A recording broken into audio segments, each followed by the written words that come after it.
Terjemahannya hadis nombor 3950.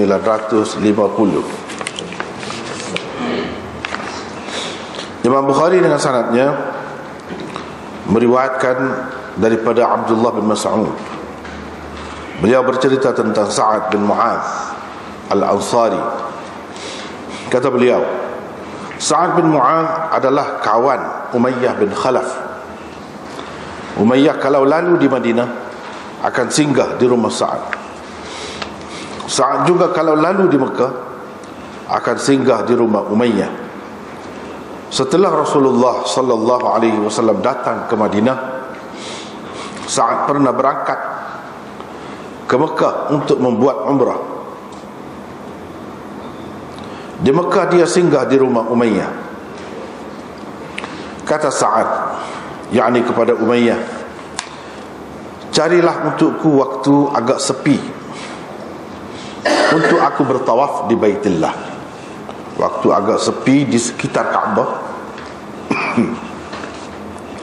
untuk aku bertawaf di Baitillah. Maka oleh Umayyah dibawanya lah Sa'ad ketika hampir waktu tengah hari. Tiba-tiba mereka ditemui Abu Jahal. Abu Jahal bertanya,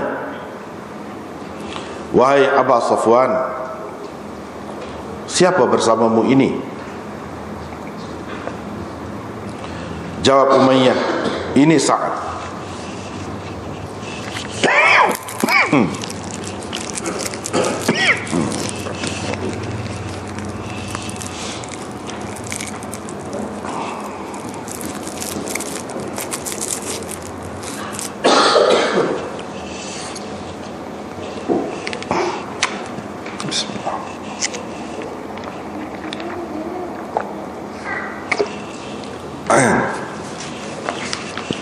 Jawab Umayyah, "Ini Sa'ad."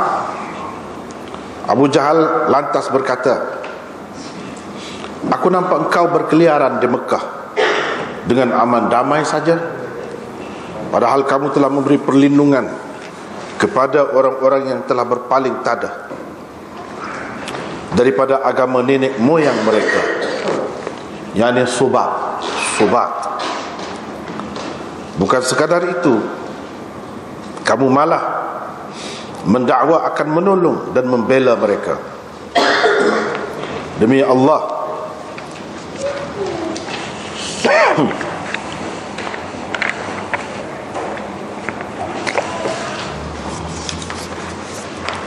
demi Allah, kalau engkau tidak bersama Abu Safwan sekarang, yakni dan berada dalam perlindungannya sekarang, tentu engkau tidak akan dapat pulang kepada ahli keluargamu dengan selamat sejahtera." Sa'ad dengan suara yang agak keras menjawab kata-kata Abu Jahal itu. Kata beliau, "Ketahuilah demi Allah, kalau engkau menghalang daku berada di sini untuk bertawaf di Baitillah dengan aman damai, niscaya akan kuhalang engkau daripada perkara yang lebih berat dan lebih sukar kepadamu. Ia adalah jalanmu yang merentasi Madinah." Maka berkatalah Umayyah kepada Sa'ad, "Wahai Sa'ad, janganlah engkau mengangkat suaramu di hadapan ketua penduduk lembah ini." Ini ketua penduduk Mekah. Sa'ad membentak, "Sudahlah engkau, wahai Umayyah. Aku pernah mendengar Rasulullah sallallahu alaihi wasallam bersabda, sesungguhnya mereka akan membunuh engkau." Tanya Umayyah, "Di Mekah?" Jawab Sa'ad, "Aku tidak tahu." Mendengar kata-kata Sa'ad itu, Umayyah berasa amat takut. Setelah pulang kepada istrinya, Umayyah berkata, "Wahai Ummah Safwan, tahukah engkau apa kata Sa'ad kepadaku?" Tanya istrinya, "Apa dia kata kepadamu?" Kata Sa'ad, Dia kata sesungguhnya Muhammad pernah bercerita kepada mereka bahawa mereka akan membunuhku. Aku bertanya dia, di Mekah ke?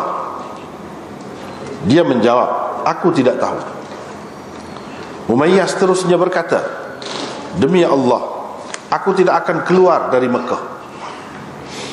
Bila tiba hari perang Badar, Abu Jahal menyeru orang ramai supaya keluar berperang. Katanya, sertailah pasukan perang kamu. Umayyah tidak mahu keluar berperang. Kerananya dia ditemui Abu Jahal. Kata Abu Jahal kepadanya, wahai Aba Safwan, kalau orang ramai tengok kau sebagai ketua penduduk lembah ini tidak keluar berperang, mereka juga tidak akan keluar berperang. Abu Jahal terus mendesaknya keluar.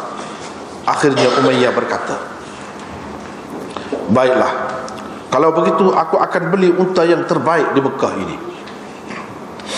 Kemudian kata Umayyah, yakni kepada isterinya, wahai Ummah Safwan, persiapkanlah kelengkapan perangku. Isterinya terus berkata kepadanya, wahai Aba Safwan, sudah terlupakan engkau kepada kata-kata saudaramu orang Yatsrib itu?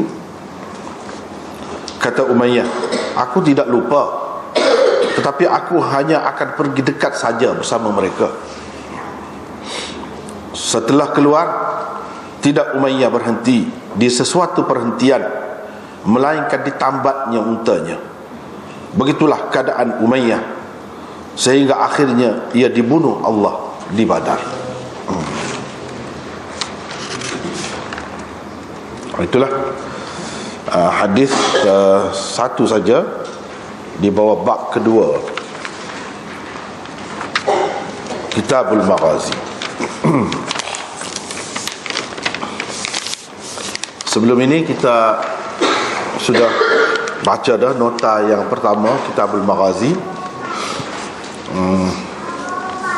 dan banyak dah telah kita bincangkan di sana. Ini adalah sambungannya,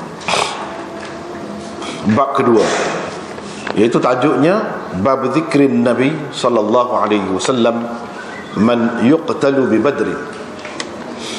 Bab cerita Nabi sallallahu alaihi wasallam tentang orang-orang yang akan terbunuh di Badar. Kalau kita mengambil kira orang yang disebut oleh Nabi sallallahu alaihi wasallam dalam hadis ni, hadis di bawah bab ni, maka seharusnya diterjemahkan orang saja, bukan orang-orang. Ini bab cerita Nabi SAW tentang orang yang akan terbunuh di Badar. Sebab Nabi SAW cerita dalam hadis ini hanya tentang Umayyah saja. Itu pun bila Umayyah tanya Sa'ad, di mana di Mekah ke dia akan kena bunuh tu? Sa'ad kata tak tahu. Sa'ad kata tak tahu. Jadi seolah-olahnya Nabi SAW telah cerita juga tempat itu, tapi Sa'ad tak tahu di mana. Nabi SAW cerita tu kira-kira dia akan terbunuh di Badar. Itu sebab Imam Bukhari buat tajuk ni.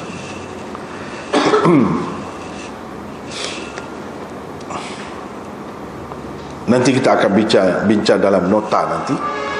Itu sekadar sepintas lalu tentang tajuk yang dibuat oleh Imam Bukhari. Sebenarnya dalam nota yang kelima, nota 5, sebagai sambungan kepada nota yang pertama dahulu, sudah ada 4 nota di sana. Di sini adalah nota yang kelima. Muka surat pun bersambung juga begitulah. Sebab itu nampak 11 muka surat. Nota 5, padahal muka surat mula-mula. Sebab ini adalah sambungan kepada nota yang lalu. Imam Bukhari mengadakan 12 bab khusus berkenaan dengan peperangan Badar.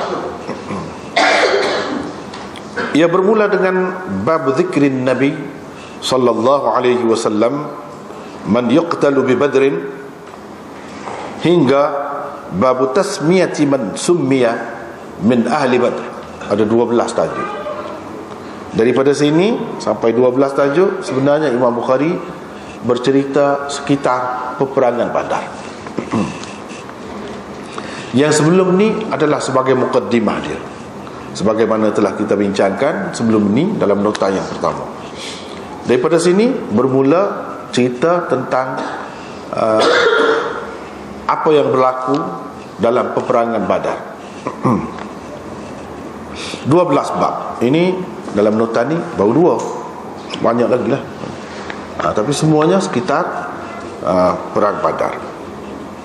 Ia di bawah bab-bab itu, nanti kalau kita tengok di bawah 12 bab tu, apa yang ada? Di bawah bab-bab itu beliau mengemukakan hadis-hadis yang menepati syarat-syarat hadis untuk sahihnya berkaitan dengan perang Badar. 12 bab tu gitulah keadaannya. Maknanya hadis-hadis tu tinggi kedudukannya sebab menepati syarat Bukhari. Yang tidak menepati syarat dia tak bawa.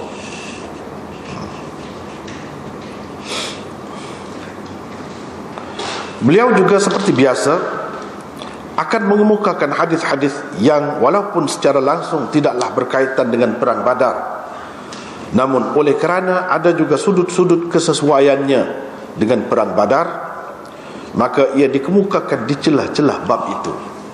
Imam Bukhari memang begitu cara dia. Kalau apa-apa bab pun, kadang-kadang kita tengok tu nampak tak ada kaitan pun, sebenarnya dia ada kaitan juga. Sebab itu dia sebut dalam bab tu.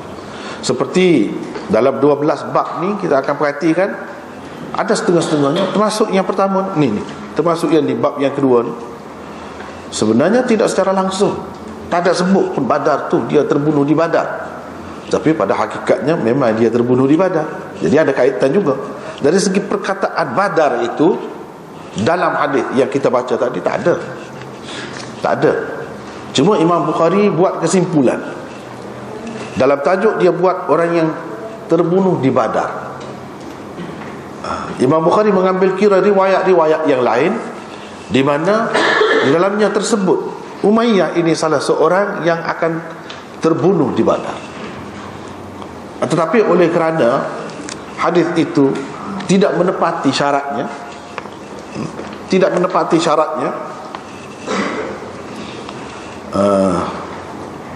jadi dia tak sebutkan. Ada juga disebutkan di dalam Kitabul Maghazi, disebut Umayyah ni dalam perang Badar. Kita kata kenapa dia tak ambil riwayat itu terus? Sebab ada sebut memang dia terbunuh di perang Badar, dalam peperangan Badar. Tapi Imam Bukhari tidak buat begitu. Sebab itu cerita yang kemudian. Ini cerita dulu ni, sebelum berlaku perang. Yang ada di dalam Kitabul Maghazi akan datang, memang tersebut Umayyah terbunuh dalam peperangan Badar. Kenapa Imam Bukhari tak ambil itu? Ini kita nak, sebab kita baca sekarang ni Bukhari, bukan kita semata-mata baca kitab sirah. Bila baca Bukhari, kita kena tahu cara dia. Baru berbeza. Kalau tidak, sama dengan kitab lain. Kenapa dia tidak bawa yang terang itu? Sebab itu cerita selepas. Sekarang dia nak cerita yang sebelum. Dalam yang sebelum ni, kalau riwayat yang kita baca tadi tak ada sebut Badar. Kenapa? Imam Bukhari ambil daripada mana? Sama ada daripada hadis yang saya sebut tadi dalam Kitabul Maghazi, akan datang kita akan bertemu, ataupun dalam riwayat-riwayat yang lain yang tersebut dengan jelas dia terbunuh dalam peperangan Badar. Itu sebab Imam Bukhari dalam tajuk ni dia bubuh di Badar. Jadi seseorang yang dalam hadis itu dia tanya di mana? Di Mekah ke? Tak ada jawapan. Sa'ad kata saya tak tahu. Yang tidak tahu tu Imam Bukhari sebutkan di dalam tajuk di Badar. Sebab nak cerita ni tentang Badar. Tentang Badar. Jadi walaupun hadis tu secara terang tak ada menyebutkan Badar, perkataan Badar tu tak ada, tapi ia ada kaitan. Ada kaitan. Kaitannya bagaimana? Seperti kita akan baca nanti. Di sini Imam Bukhari masukkan di dalam tajuk dia. Itu cara dia, cara dia. Mana yang tidak terang, dia Imam Bukhari yang suka yang rumit-rumit begitu, yang sulit-sulit, yang halus, yang seni begitu. Yang tak terang tu dia nak gunanya biasanya. Kalau yang terang dia tak guna. Terutamanya ada maksud yang lain. Kenapa dia ambil hadis ini dan letak di hadapan? Kalau kita tengok sekali tengok kan, nampak je rasa kenapa cerita tentang orang yang kena bunuh, padahal perang pun tidak lagi. Pelik cara dia.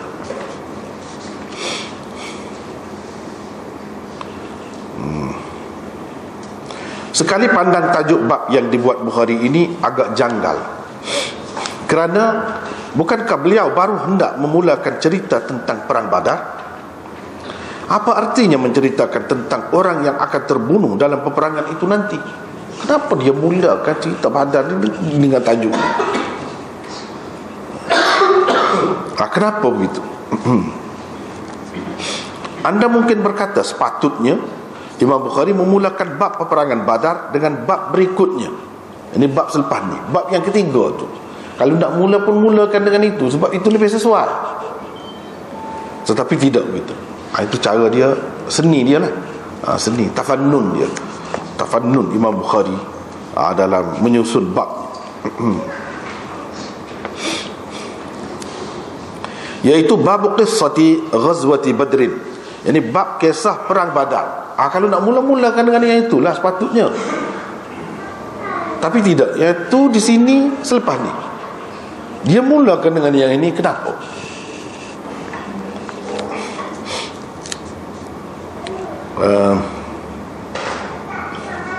Bukan dengan bab ini, malah berdasarkan sesetengah nuskhah Sahih Bukhari, bab ini sebenarnya berbunyi begini. Bab ni, babu zikri man qutila bi Badrin, bermaksud bab cerita tentang orang-orang yang terbunuh di Badar, orang-orang yang telah dibunuh di Badar. Begitu dalam setengah-setengah nuskhah Bukhari begitu. Dengan sirah madhi, yakni dengan menggunakan qutila, bukan seperti yang kita baca di atas tadi yuqtalu. Sirah mudhari'. Kalau mudhari' mana akan dibunuh. Kalau qutila mana telah dibunuh. Maka ia sepatutnya terletak di akhir sekali. Kalau kita mengambil kira nuskhah tu, orang-orang yang telah terbunuh setelah perang, barulah cerita siapa yang telah terbunuh. Sepatutnya iaitu kalau mengambil kira nuskhah tu, tajuk ini berada di akhir sekali daripada 12 tajuk berkaitan dengan perang Badar. Tapi Imam Bukhari tak buat begitu. Tak buat begitu.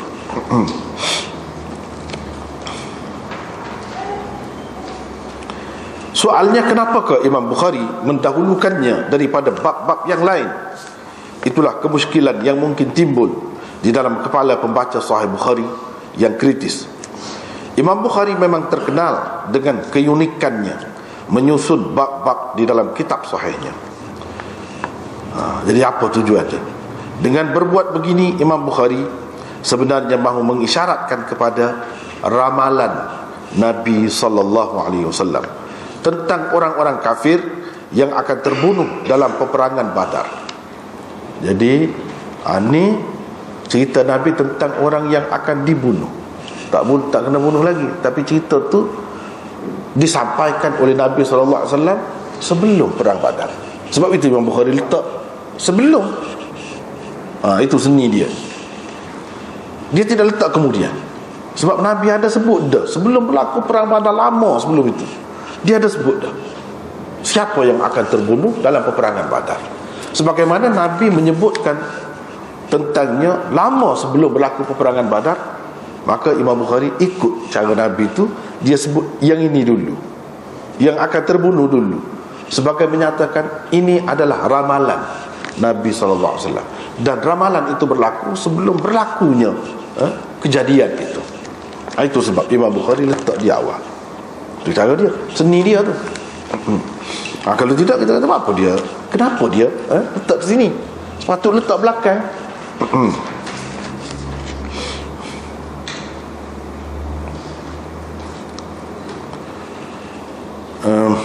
Ramalan itu dibuat baginda sallallahu alaihi wasallam lama sebelum berlakunya perang Badar. Selain itu, beliau juga ingin menyatakan sikap ittiba'is sunnahnya. Sikap ittiba'is sunnah. Nabi nak ikut sunnah Nabi lah. Sunnah Nabi macam mana? Dalam kes ini, dalam cerita ni, dia sebut dahulu tentang orang yang akan kena bunuh. Dia tak sebut Badar tu tak. Yang tu yang kemudian. Itulah Imam Bukhari buat ni. Dia betul-betul nak ikut cara Nabi berhubung dengan peperangan Badar ni. Nabi ada buat ramalan dahulu. Ramalan itu bentuknya macam mana? Bentuk cerita siapa yang akan kena bunuh. Nabi buat itu sebelum berlaku perang Badar. Imam Bukhari pun turut cara macam itulah. Sebab dia nak ajar kita bagaimana ittiba' sunnah itu. Ittiba' sunnah ni dalam menyusun kitab pun begitulah, seperti mana yang berlaku dalam kenyataan itu. Hatta dalam menyusun bab-bab di dalam kitab sahihnya ini, itulah antara sebab dan rahsia yang mendorong beliau mendahulukan bab zikrin Nabi sallallahu alaihi wasallam man yuqtalu bi badrin daripada bab-bab yang lain. Itu tentang tajuk ni. Kenapa dia pilih tajuk ni letak di sini? Sebab kalau kita belajar Bukhari, mesti kena ambil kira semua. Mesti kena ambil kira kenapa dia buat bab ni. Kadang-kadang menimbulkan kemusykilan kepada kita. Macam tadilah, sepatutnya cerita tentang terbunuh ni selepas perang lah, barulah kita tahu siapa yang kena bunuh, siapa yang tak kena bunuh. Tapi dia tidak buat begitu. Ini kesenian Bukhari dalam menyusun tajuk-tajuk babnya. Ini memang terkenal Imam Bukhari. Semua orang buat kajian memang dia istimewa di situ. Halus sangat, seni sangat. Hadis 3950. Ini padahal kita baru kan. Macam mana hadis 3950? Sebab ini kita mulakan dengan jilid yang kedua Sahih Bukhari di sini. Di Seri Kembangan ni jilid yang kedua. Kalau cetakan Pakistan yang saya selalu biasa guna, saya pun belajar guna kitab tu juga. Semasa belajar dahulu guna kitab tu juga. Dia ada 2 jilid Sahih Bukhari. Jilid yang kedua bermula dengan Kitabul Maghazi.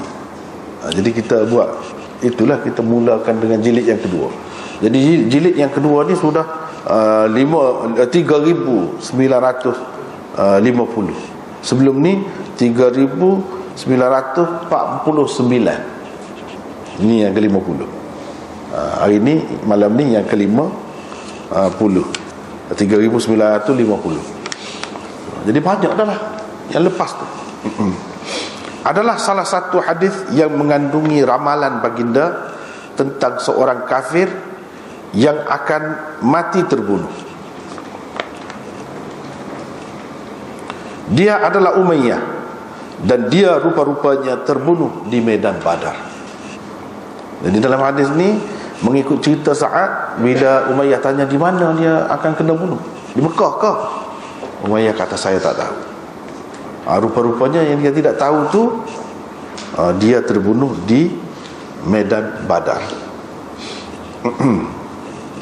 Artinya ada kaitan jugalah dengan Badar, walaupun tidak ada perkataan Badar tu dalam hadis.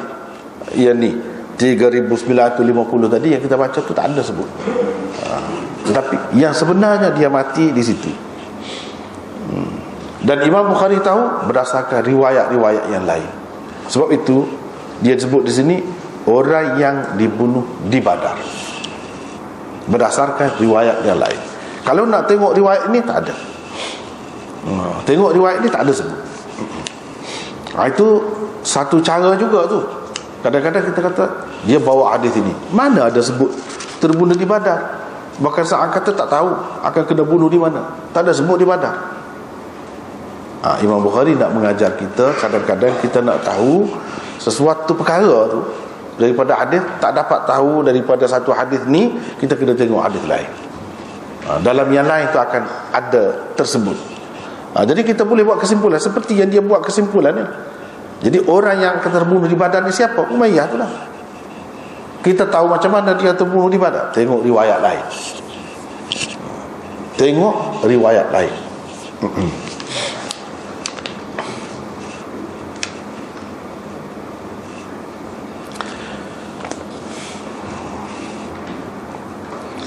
Ada satu lagi hadis yang dengan lebih jelas menyebutkan sejumlah orang-orang kafir yang akan terbunuh di Badar.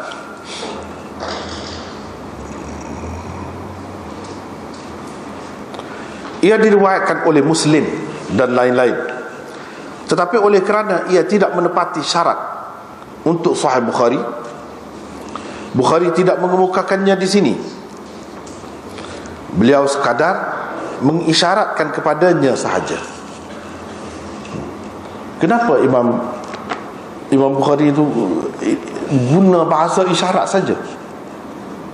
Kalau kita perhati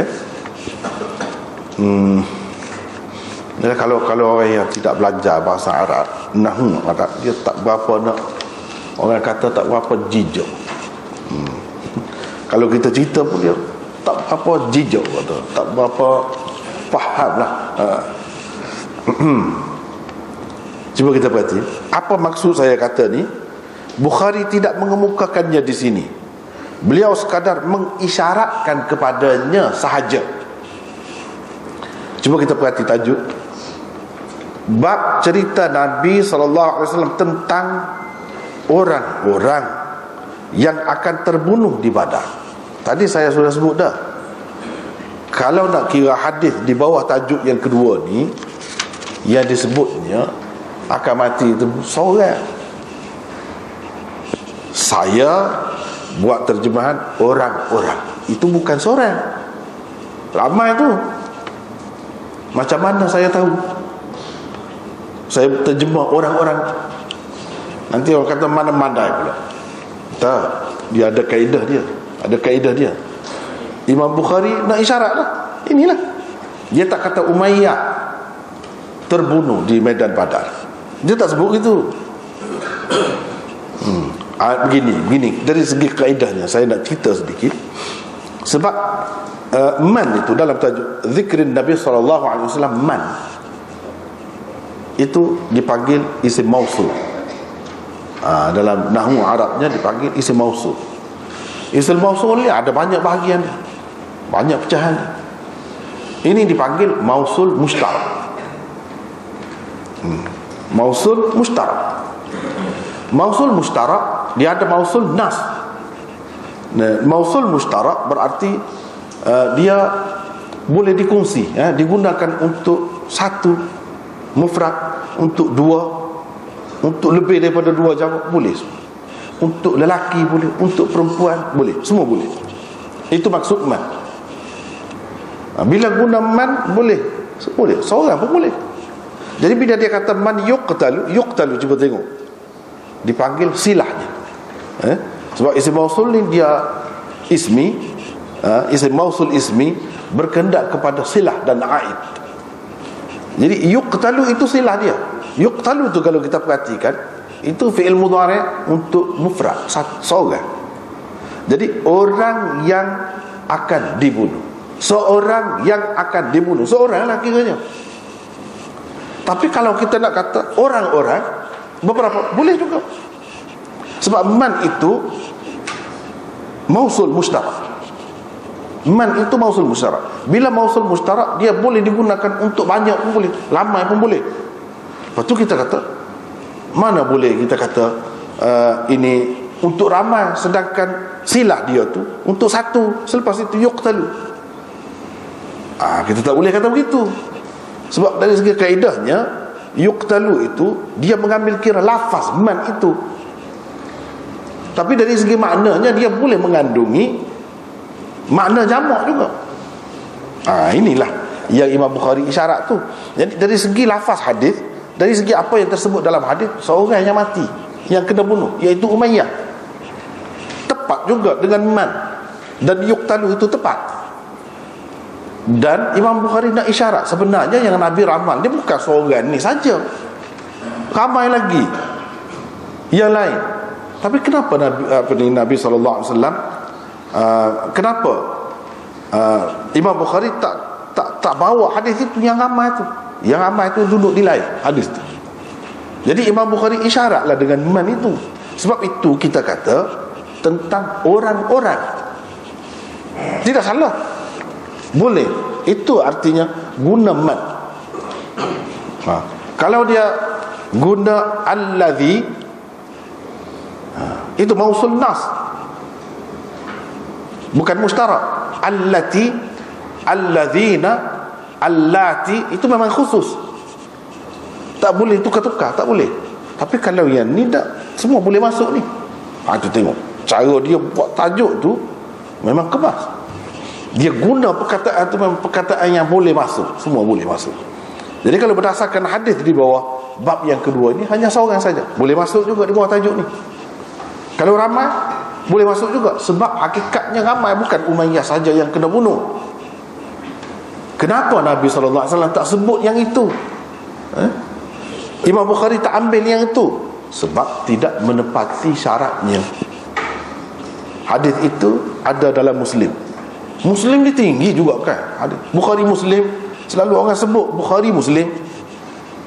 Tapi berapa banyak hadis dalam Muslim, walaupun tinggi pun tak sampai ke tahap syarat dia lagi, tak menepati syarat dia lagi, dia tak bawa, cuma dia isyaratkan. Jadi sebab itu saya terjemah, orang-orang ni mengambil kira riwayat itulah yang Imam Bukhari isyarat. Di mana riwayat? Tengok sini. Beliau sekadar mengisyaratkan kepadanya sahaja. Hadis berkenaan ialah ani. Ini terdapat di dalam Sahih Muslim. Itu riwayat daripada Anas, qala kunna ma'a Umar baina Makkah wal Madinah fatara'ayna al-hilal wa kuntu rajulan hadid al-basar fara'aituhu wa laysa ahadun yaz'umu annahu ra'ahu ghairi, dan seterusnya. Hadis itu panjang juga tu, jadi kita baca maksudnya. Kata Anas, pernah kami bersama Umar di antara Mekah dan Madinah. Kami pada ketika itu mengintai-ngintai anak bulan, yang berusaha melihat anak bulan. Nak tengok anak bulan ni sudah masuk, sudah nampak ke tidak anak bulan. Mata saya tajam, kata dia. Jadi kata Anas, kerana itu saya nampak anak bulan. Selain saya tidak ada sesiapa pun mendakwa nampak. Saya berkata kepada Umar, Tuan nampak ke anak bulan? Beliau tidak nampak anak bulan itu. Kata Umar, saya akan nampak nanti bila saya tidur terlentang di atas tilam saya. Dia kata begitu. Kemudian beliau bercerita tentang orang-orang kafir yang terlibat dalam perang Badar. Katanya, sesungguhnya Rasulullah sallallahu alaihi wasallam pernah menunjukkan kepada kami tempat-tempat di mana mereka akan tersungkur, yakni terbunuh, sehari sebelum berlakunya peperangan itu. Sebelum berlaku peperangan Badar, sehari sebelum itu Nabi sudah tunjuk.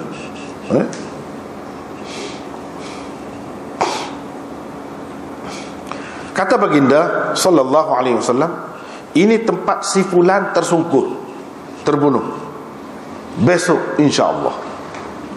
Begitulah dia duk bilang. Ini dalam riwayat Muslim, ini lafaz riwayat Muslim. Sekadar tu dia sebut. Tapi dalam setengah-setengah riwayat yang lain dia sebut lagi. Ini dengan terang sebut nama. Oleh kerana itu tidak menepati syarat Bukhari, dia tak kemukakan riwayat itu. Cuma dia isyarat sahaja. Dan isyarat itu kita serlahkan melalui terjemahan dengan mengatakan orang-orang yang akan terbunuh, bukan satu orang. Kalau nak kira hadis di bawah bab yang kedua ni, satu orang. Tapi Imam Bukhari sebenarnya mengisyarat yang itu. Dia nak suruh kita carilah riwayat itu. Kamu akan dapat bukan satu orang, tapi ramai. Tapi oleh kerana ia tidak menepati syarat saya tak boleh bawa ke sini.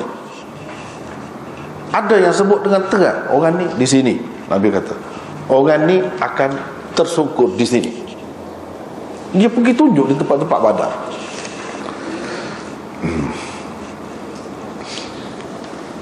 Kata Anas, lalu Umar berkata, demi Tuhan yang telah mengutuskannya dengan sebenar, orang-orang berkenaan telah terbunuh tepat di tempat-tempat yang telah disebut oleh Rasulullah sallallahu alaihi wasallam. Cuba tengok orang-orang berkenaan, ramai tu, ramai orang-orang berkenaan telah terbunuh tepat di tempat-tempat yang telah disebut oleh Rasulullah sallallahu alaihi wasallam. Kata Umar, mereka dihumban ke dalam sebuah telaga dalam keadaan bertindih-tindihan. Jadi ramai yang kena bunuh, tersungkur di situ, terbunuh situ, terbunuh di sini, kemudian diambil semuanya, dihumban ke dalam satu telaga dalam keadaan bertindih-tindih. Rasulullah sallallahu alaihi wasallam pergi ke tempat itu lalu berkata, wahai fulan bin fulan. Dia sebut dalam setengah-setengah riwayat, dia sebut nama. Yang sebut nama dengan terang macam tu, itu tidak menepati syarat Bukhari walaupun sahih. Jadi dia tak bawa lah. Itulah yang kita kata dia isyarat itu. Melalui tajuk tu dia isyarat orang-orang yang akan terbunuh di Badar.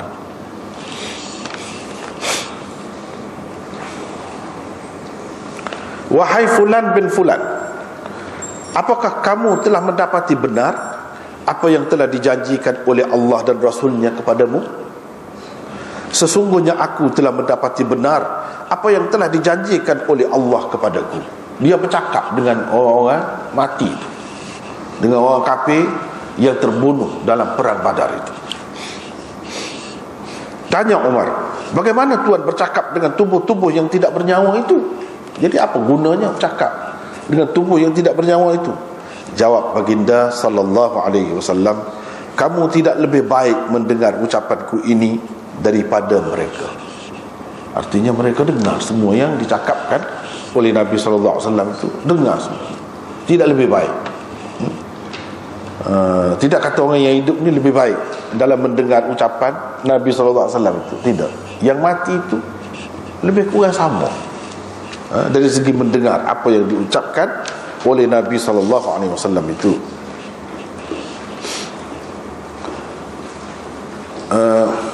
Cuma mereka tidak dapat menjawab ucapanku saja. Itu kata Nabi, itu saja. Hadis riwayat Muslim. Selain Muslim, hadis ini diriwayatkan juga oleh An-Nasa'i, Abu Ya'la, At-Tabarani, Abu Awana, Ibnu Abi Syaibah dan lain-lain. Jadi dalam riwayat-riwayat mereka ni ada tersebut nama dengan terang. Bukan seorang, bukan satu orang, tapi ramai.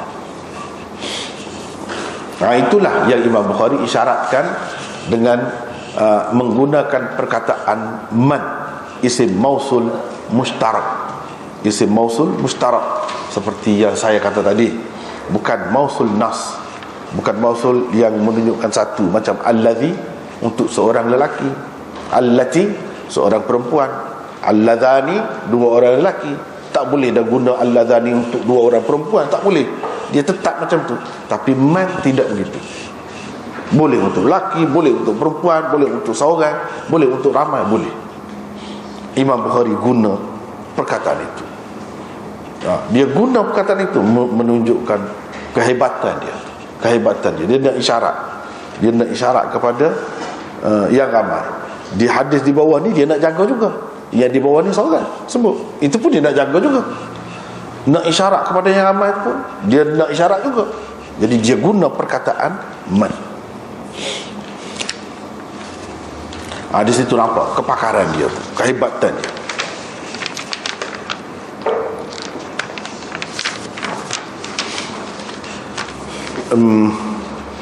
Jadi maksud tadi Sayyidina Umar kata, nanti saya nampak lah, nanti bila saya terlentas di atas tilam saya. Apa maksudnya? Jadi dia sudah berumur, sudah tua. Sayyidina Umar ni tidak seperti Anas. Anas tu nampak sebab dia muda. Jadi Sayyidina Umar tak nampak. Tak kisahlah saya tak nampak pun, kalau orang lain nampak pun sudah memadai. Jadi kalau nak puasa, kena puasa jugalah. Kalau nak raya, kena raya lah. Nampak anak bulan tu, siapa nampak? Kamu nampak? Tak apalah, orang lain boleh pakai. Nanti saya nampak lah bila saya tidur di atas tilam. Bila anak bulan tu anak bulan yang kedua ke yang tiga ke, nampak lah. Tak kisahlah. Tak nampak malam pertama pun tak kisah. Itu maksud dia. Sebagai dalam bentuk gurauan jugalah. Dia pun akan nampak juga. Tak apalah, nanti tidur terlentas atas tilam tu, atas katil tu, nanti dia nampak lah. Padahal kan dia pergi tidur terlentas pun tak nampak juga. saja ya, dia bergurau. Dia bergurau.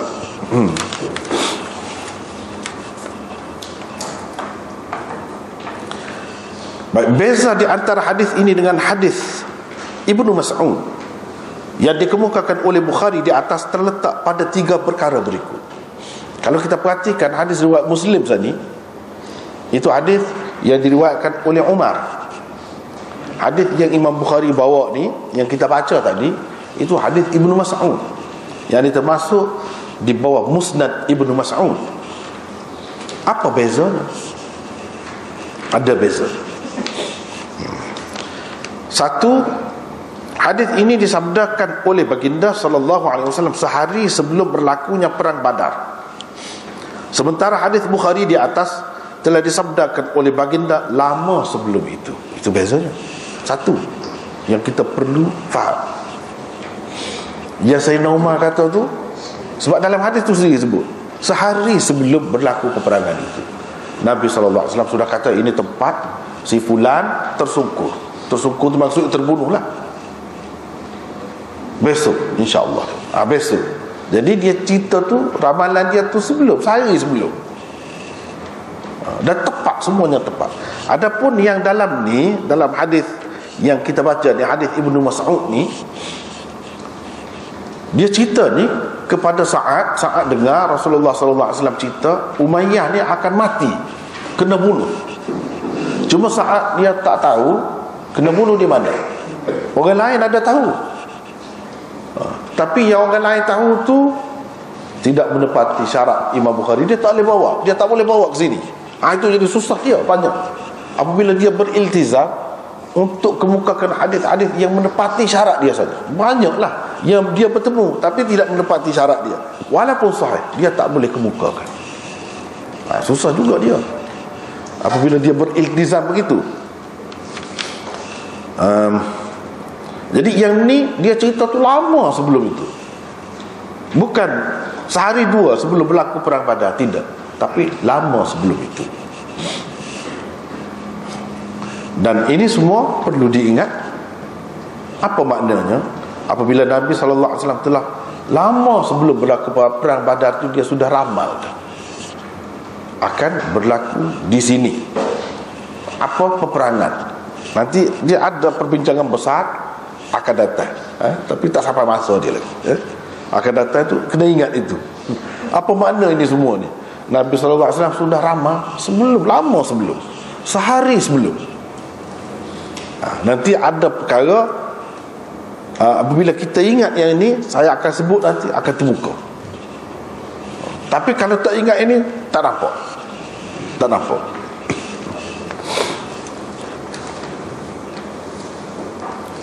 Yang kedua, hadis Bukhari menceritakan tentang seorang sahaja orang kafir yang akan terbunuh.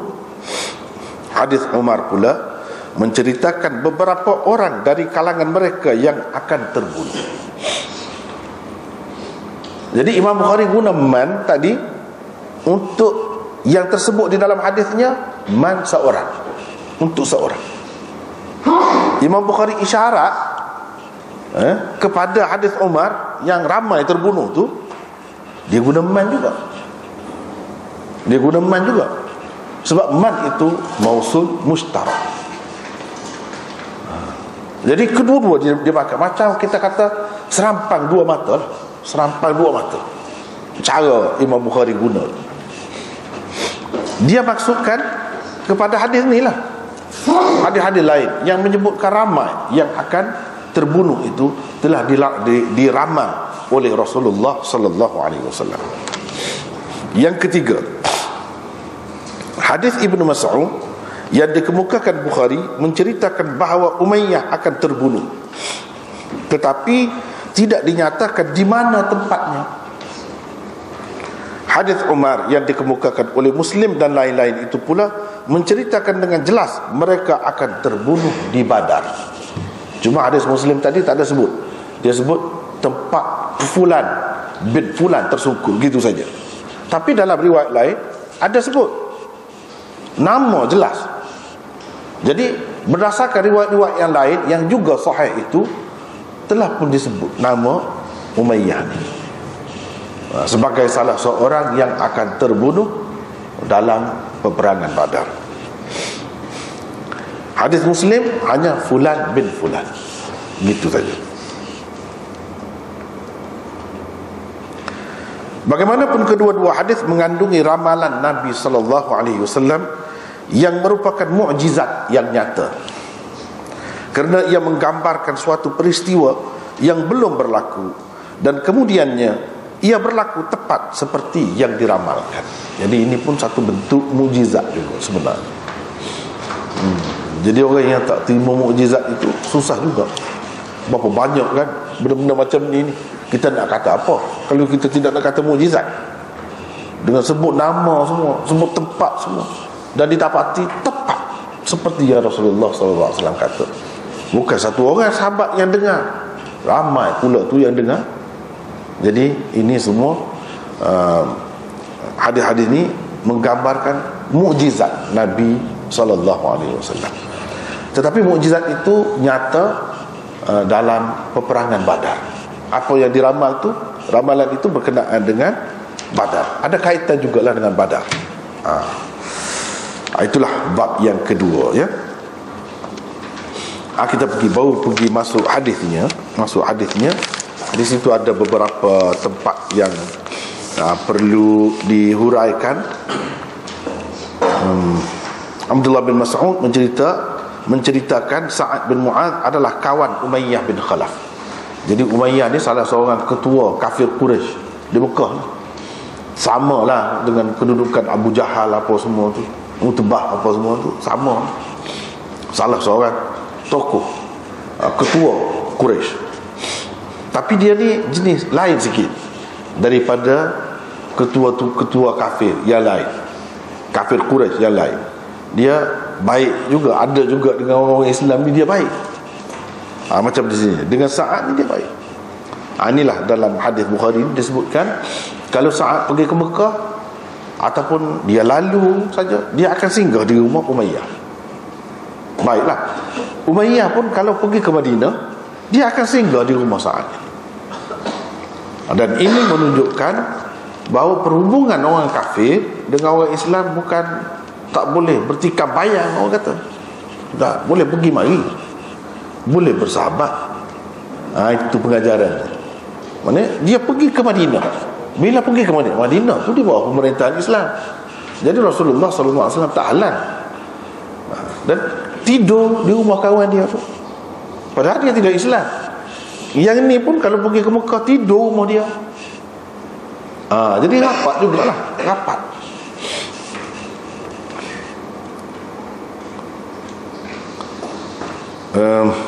Kalau pergi ke Madinah, kalau lalu di Madinah akan singgah di rumah Sa'ad. Jadi rapatlah hubungan dia tu. Sa'ad juga kalau lalu di Mekah akan singgah di rumah Umayyah. Jadi kenapa dia pergi ke Mekah apa semua? Sebenarnya orang Islam pun selalu juga pergi ke Mekah, cuma Nabi SAW saja tak pergi.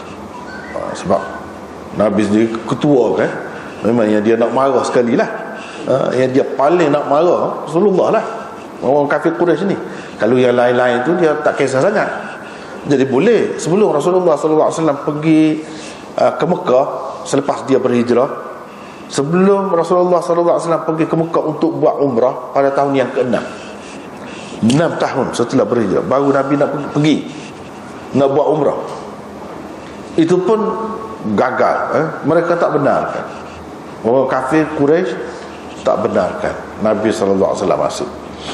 Di situ berlaku perjanjian, perjanjian damai, perjanjian Hudaibiyah. Dikatakan perjanjian Hudaibiyah tu tahun yang ke-6 dibenarkan Nabi SAW dengan siapa-siapa sahabat-sahabat yang nak pergi buat umrah pada tahun berikutnya boleh, dibenarkan. Suka hati mereka lah, sebab mereka yang berkuasa pada ketika itu. Jadi Nabi SAW kemudiannya pergi ke Mekah pada tahun yang ke-7. Itu dikatakan Umratul Qadha. Buat Umratul Qadha. Sebenarnya dia nak buat pada tahun yang ke-6, tak jadi. Terpaksa kena buka ihram di tengah jalan sebab orang kafir tak benar. Tapi orang Islam yang lain sebelum itu sudah pergi, selalu pergi juga buat umrah. Orang ni pergi, orang ni pergi, dia tak kisah juga. Cuma tak bebas lah. Sentiasa dipantau. Orang Islam yang pergi itu sentiasa dipantau. Tapi ada pergi. Tidak kata mereka dihalang terus. Tidak. Cuma pergi itu tidak dalam bentuk kumpulan ramai-ramai sangat. Tidaklah. Pergi seorang dua begitulah. Sebelum Rasulullah sudah ada dah pergi mari. Orang kafir Quraisy pun dia pergi juga ke Madinah. Bukan kata tak boleh masuk Madinah. Dah pergi. Dan Nabi SAW tidak halal kalau pergi itu dengan maksud cara damai. Mana dipanggil sebagai kafir musta'min. Kafir musta'min. Kafir yang minta jaminan keselamatan, keamanan dalam wilayah kekuasaan Islam. Itu musta'min. Dibenarkan. Macam sekarang ni lah, orang kafir boleh mari negeri kita dengan syarat-syarat dia lah. Dengan ikut peraturan, ada pasport misalnya, ada visa dan sebagainya. Zaman dahulu dia tak ada semua tu. Tetapi dengan kebenaran, maklum pergi itu bukan untuk mengintip, bukan untuk apa-apalah, tapi untuk bertemu dengan keluarga, dengan apa, gitu saja. Itu dibenarkan.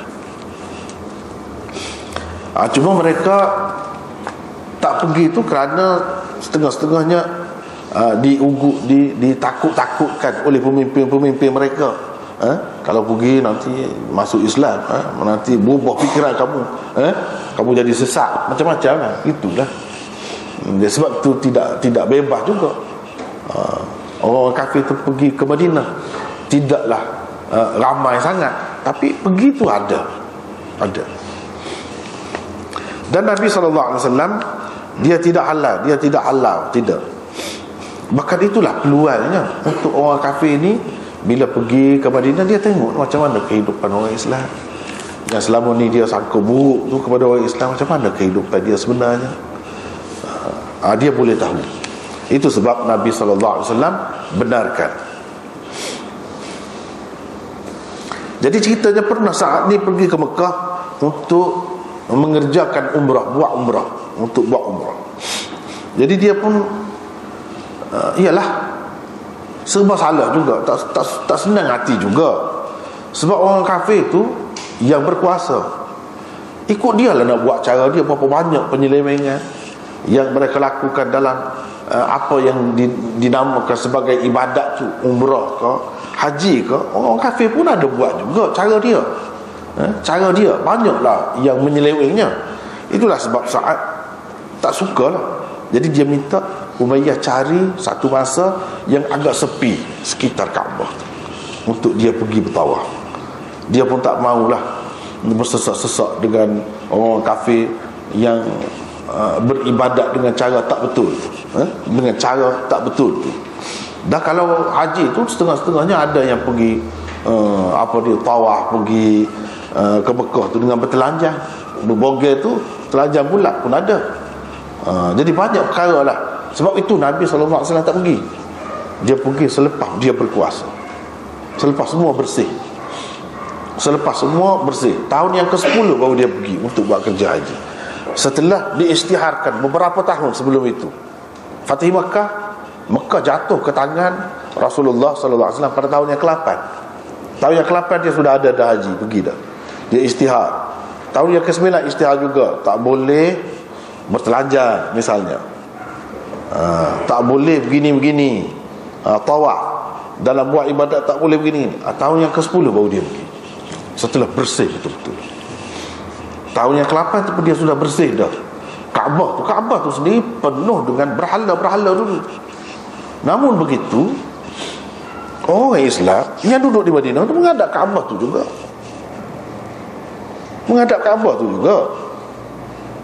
Kaabah dalam keadaan yang tak bersih lah, kita kata tak bersih.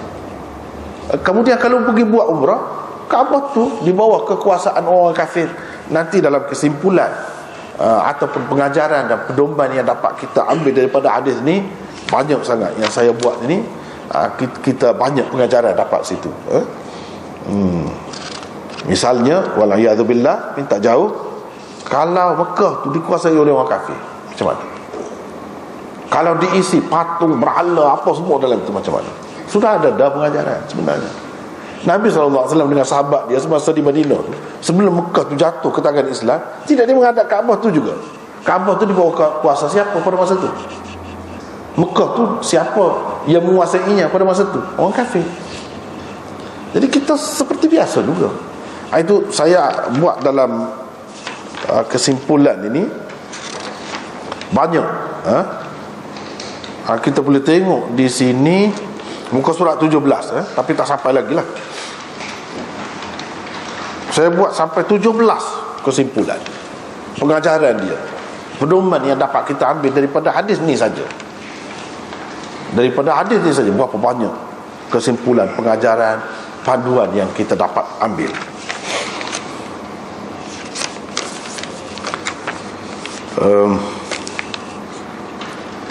Jadi dia minta Umayyah cari satu masa yang agak sepi Kaabah tu daripada orang ramai. Jadi Umayyah pun fikir-fikir, dia tengok, sebab dia tahu ini orang Islam, dia banyak tak sesuai dengan kita, tak serupa dengan kita, tapi dia terbuka juga.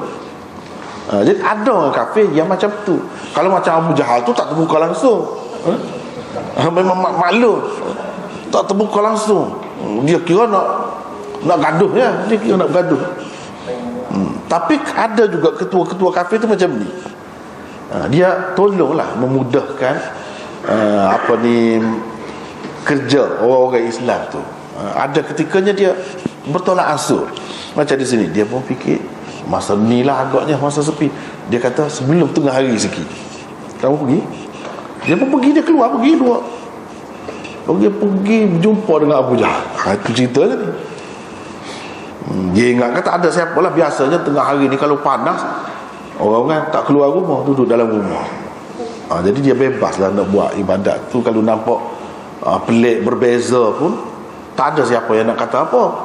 Ni kalau ramai, orang akan tengok dia pelik daripada yang lain, dia sibuk lah, bising. Gitulah. Tapi pergi-pergi berjumpa dengan Abu Jahal.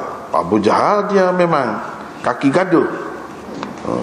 Perang Badar tu pun banyak berlaku tu sebab dia. Umayyah ni tak mau. Umayyah tak mau. Dia nak lari ya Umayyah ni. Dia takut dan disebut dia akan kena bunuh. Itu yang menghantui fikiran dia. Dia kira nak lari.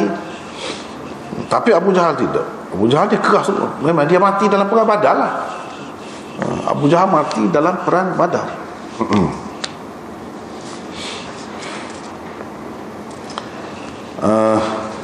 Jadi tengok Abu Jahal kata apa? Dia tu, wahai Aba Safwan.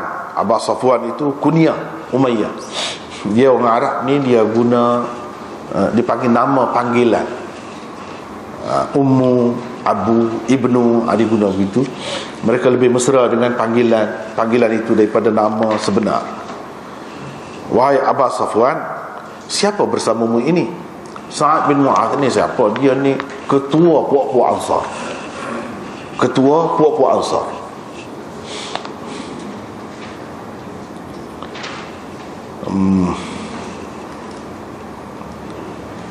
Jawab Umayyah, ini Sa'ad.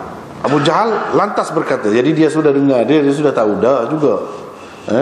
Boleh jadi dia tanya ni siapa saja saja, dia nak tanya, dia tahu ni ketua ni orang Ansar. Aku nampak, kata dia, engkau berkeliaran di Mekah dengan aman damai saja, padahal kamu telah memberi perlindungan kepada orang-orang yang telah berpaling tada daripada agama nenek moyang mereka. Atau kalau dalam bahasa Islam ni, kita kata kamu telah beri perlindungan kepada orang-orang murtad lah. Tapi dia tak guna itu, dia guna subat. Kamu bagi perlindungan kepada puak-puak ni, kata. Puak-puak ni puak-puak yang meninggalkan agama nenek moyang ni. Subat, ada nota di situ, nota 9. Subat adalah kata jamak bagi sabi. Setengah-setengah ahli bahasa dia kata sabi ni penyembah bintang, tetapi yang betulnya subat dikatakan kepada orang yang meninggalkan agama nenek moyang, orang yang murtad daripada agama asalnya, orang yang berpaling tada daripada agama nenek moyangnya. Itu Subah. Jadi dia kata kepada orang Islam tu murtad. Tinggal dia berpaling, tak ada lah, macam-macam lah, meninggalkan agama nenek moyang. Dia kata begitu. Kita kata dia murtad, dia tak betul, dia kata kita tak betul. Jadi macam kita berbicara dengan orang gila lah. Dia memang gila. Kalau kita kata dia gila, dia akan kata kita gila. Padahal dia tu memang gila. Tapi dia akan kata kepada orang yang tidak gila pun gila juga, dia kata. Jadi begitulah keadaan kafir Quraisy ni. Bukan sekadar itu, kamu malah mendakwakan menolong dan membela mereka. Jadi dia kata depan-depan gitu. Padahal Umayyah itu pun ketua kafir Quraisy juga, tapi dia tidak cakap macam tu. Dia baik, dia bagi perlindungan. Dia ada sistem, dalam sistem Arab dahulu. Sekarang ni sistem itu dipakai oleh dunia lain pun dipakai. Dia panggil perlindungan, jaminan perlindungan. Nak pergi ke Mekah, dia kena ada penjamin dia. Misalnya Sa'ad nak pergi ke Mekah, dia ada orang yang menjamin dia. Macam di sini Umayyah, yang bagi jaminan perlindungan. Bila begitu, orang-orang lain tak akan ganggu. Memang sudah diterima sebagai suatu sistem yang sepatutnya dihormati. Orang Islam pun pakai juga begitu. Orang Islam pun pakai juga. Nabi SAW terima sistem itu. Dengan sebab itu, kalau orang Islam bagi perlindungan kepada mana-mana orang kafir, orang Islam lain tak boleh ganggu dia. Tak boleh ganggu dia. Sekarang ni kita tengok setengah-setengah negara dia pakai sistem ni, iaitu kalau kita nak pergi ke negara dia, dia kena ada warga negara dia tu bagi jaminan perlindungan namun. Bila begitu boleh pergilah. Kalau tak ada macam tu, setengah-setengah negara dia tak bagi masuk negeri dia. Ini sebenarnya telah dipakai di zaman jahiliah lagi. Telah dipakai di zaman jahiliah lagi. Saat pergi dengan ada jaminan perlindungan daripada Umayyah. Jadi Umayyah ni ketua kafir juga, tapi dia tidak begitu. Dia tidak seteruk Abu Jahal itu. Ada juga dia baik dengan orang-orang tertentu, walaupun dia keras dengan orang-orang tertentu. Nanti saya pun sebut juga di sini akan datang. Dialah yang menyeksa Bilal tu. Seksa Bilal kan terletakkan Bilal di atas pasir, di atas batu yang panas. Nanti tengah hari tu, musim panas tu, letak batu di atas dada dia. Dia dengan Abu Jahal lah. Dia buat begitu kepada Bilal. Sebab apa? Sebab Bilal tu hamba. Dia boleh buat macam tu. Tapi kalau macam Sa'ad, nanti akan datang ada cerita dia dengan Abdurrahman bin Auf, sahabat Nabi yang terkenal. Dia baik juga. Kalau yang kaya, yang hebat, yang tarafnya tinggi itu, dia baik. Itu cara dia. Jadi orang kafir tu pun macam-macam juga cara dia kan. Dia bukan agama dia tu bukan pegangan sangat. Jadi ikut fikir dia lah, mana yang baik, mana yang menguntungkan dia. Dia kira baik. Dia ni baik, kira antara yang baik lah. Tapi baik-baik pun kafir kan, maklum lah. Dia banyak perkara juga dia buat, mengganggu orang Islam. Gitulah keadaannya. Jadi saat ni orangnya hebat juga. Dia tidak dengar saja bila orang kata begitu, dijawab. Dijawab. Kalau kamu tak benar, kalau kamu ganggu, halang aku mari sini, ingatlah, kamu pun tak selamat. Kamu mesti. Sebab orang Arab ni, orang Mekah ni pada masa tu, dia ekonomi dia sangat bergantung kepada perdagangan. Dan perdagangan utama dia antara Mekah, Syria, Syam. Dia mesti lalu ikut Madinah. Kalau jalan itu terganggu, sudah habis, jatuhlah ekonomi dia. Jadi itulah yang diancam oleh Sa'ad. Bila dia kata begitu, Sa'ad pun kata begitu. Tapi ya, Umayyah ni kan, dia sama-sama ketua. Dia kata, Sa'ad janganlah angkat suara macam tu, dia ni ketua kita, kata dia.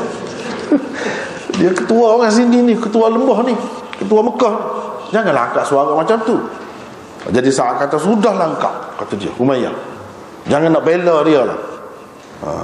Cukup, jangan kamu nak bela dia. Kamu tahu tak, aku dengar Nabi SAW kata kamu akan dibunuh oleh mereka.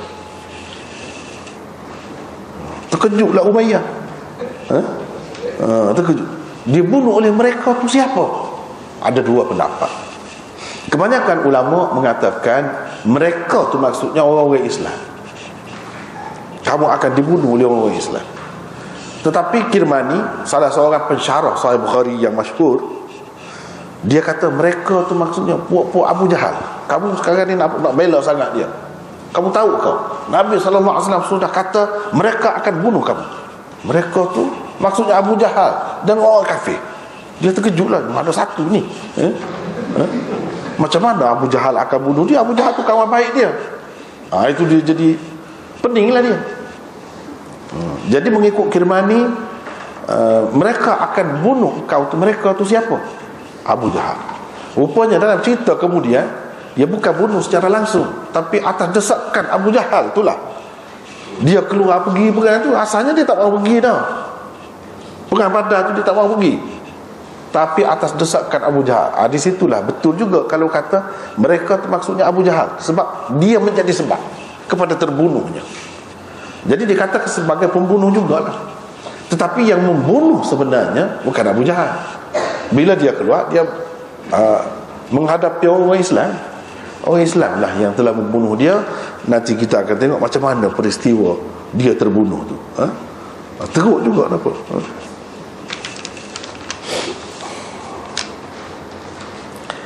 Jadi ada dua di situ pendapat dia. Mereka tu siapa? Mereka tu sama ada orang-orang Islam atau orang kafir Mekah sendiri. Boleh kedua-duanya. Kedua-duanya boleh. Kalau orang kafir Mekah, maksudnya mereka menjadi sebab kepada dia terbunuh. Kalau maksudnya sahabat-sahabat Nabi, memanglah sahabat Nabi itulah yang membunuh dia. Jadi bila dia dengar begitu, takut sangat dia. Umayyah takut sangat. Sebab apa? Sebab dia sudah tahu. Dia panggil Muhammad saja kepada Nabi SAW, Muhammad. Walaupun dia tak percaya, tapi dia tahu Muhammad ni pelik. Pelik sangat. Kalau dia kata, orang kita panggil mulut masin. Kalau dia kata jadi. Ni kata dia kena bunuh, takutlah. Jadi dia jadi macam takut pada bayar-bayar sendiri lepas pada tu. Lepas pada saat ni kata dia pergi cerita dengan isteri dia. Jadi dia kata dia tak akan keluar daripada Mekah. Dia akan duduk di Mekah. Kenapa begitu?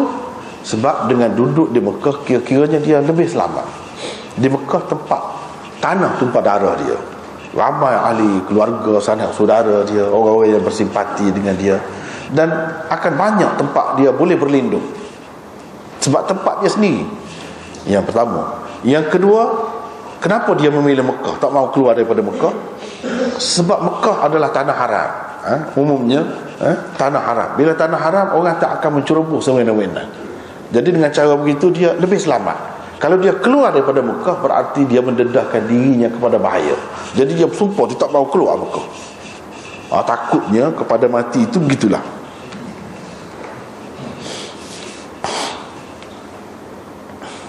Dan yang ketiga, dia takut sebab apa?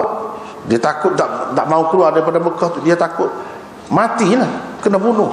Sebab dia tahu dah Nabi telah sebut ni. Dan biasanya kalau Muhammad ni sebut, kata dia akan jadi. Di kalangan sama-sama dia pun memang dia begitu, dia cakap begitu. Jangan kalau Muhammad kata, sudah. Tapi dia tak percaya juga. Susah nak terima. Tapi dia tahu Muhammad ni mulut masin. Dia kata terjadi.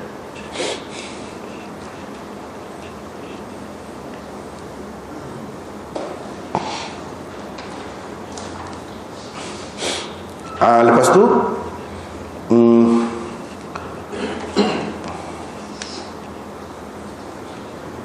bila tiba hari perang Badar, Abu Jahal menyuruh orang ramai supaya keluar berperang. Katanya, sertailah pasukan perang kamu. Itu Abu Jahal kata.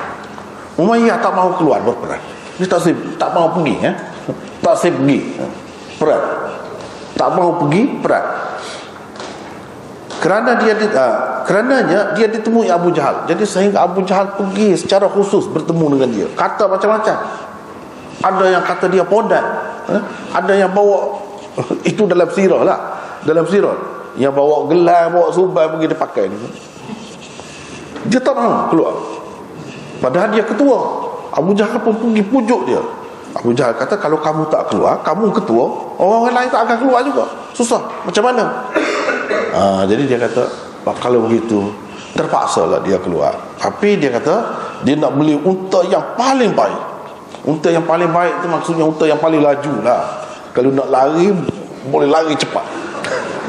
Itu maksudnya unta yang paling baik di Mekah ni. Sebab dia kaya, dia boleh beli. Jadi bila dia balik, terpaksa lah. Jadi dia kata kepada isteri dia, siapkan kelengkapan dia untuk pergi perang. Isteri dia kata, kamu lupa dah ke yang kawan kamu orang Yathrib? Yathrib tu Madinah lah. Sebelum Nabi pergi ke sana, dapat nama baru Madinah tu, sebelumnya dipanggil Yathrib, Madinah. Kamu lupa dah ke kata saudara kamu? Jadi dia kira saudara lah, pasal baik. Saudara kamu orang Yathrib tu, kamu lupa dah ke? Dia kata tak lupa, kata dia. Tak lupa, tapi macam mana, terpaksa ni. Saya akan pergi dekat sajalah, pura-pura pergi dapat peluang, cabut lagi. Itu cara dia, Umayyah.